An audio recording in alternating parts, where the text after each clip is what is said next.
Archbishop Vigano was the Vatican's diplomatic representative to the United States until 2016, when he was replaced. He has quite a long history in the sense that he was originally in the Vatican and was very angry about losing his job at the Vatican and made a series of accusations in 2012 against Vatican officials. He's a very conservative man. He's allied with the traditionalist wing of the church, which thoroughly dislikes Francis. And his letter was timed clearly to inflict maximum damage on Pope Francis, and was released through the traditional kind of traditionalist website. So it was clearly a concerted effort involving this same traditionalist group.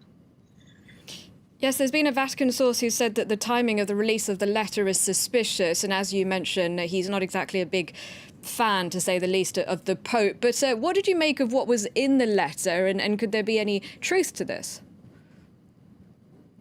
Well, look, it was an 11-page letter, which was a huge mixture of things. It had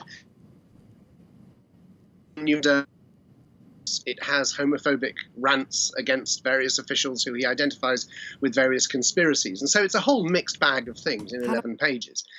What he's trying to do in the letter is to place, trying to make Francis, trying to place the blame on Pope Francis for a particular scandal which has been rocking the American church in recent weeks, namely revelations that the former Archbishop of Washington, now long retired, Cardinal Theodore McCarrick, for many years, and I'm talking here about the 1980s and the 1990s, had sexual relationships with seminarians, and that this was known about at the time, and yet McCarrick was promoted seamlessly through the hierarchy and got to be Archbishop of Washington and Cardinal by John Paul II. Now, what Vigano's trying to do is he's trying to say that Francis knew about this in 2013 but did nothing. Now, his central claim is that Pope Benedict condemned this archbishop to a life of prayer and penitence, which is a canonical in the church. It's a canonical sentence,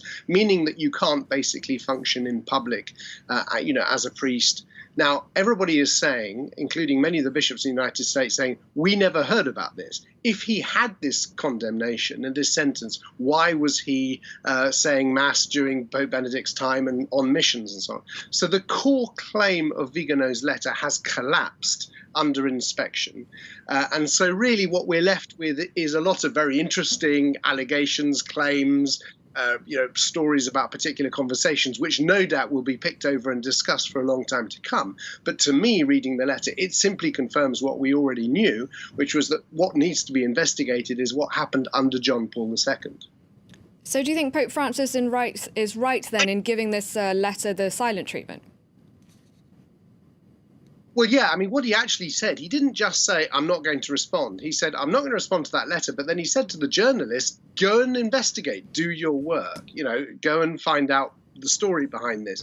Now, he wouldn't have said that if he isn't confident that at the heart of the letter are allegations which are at least untruthful.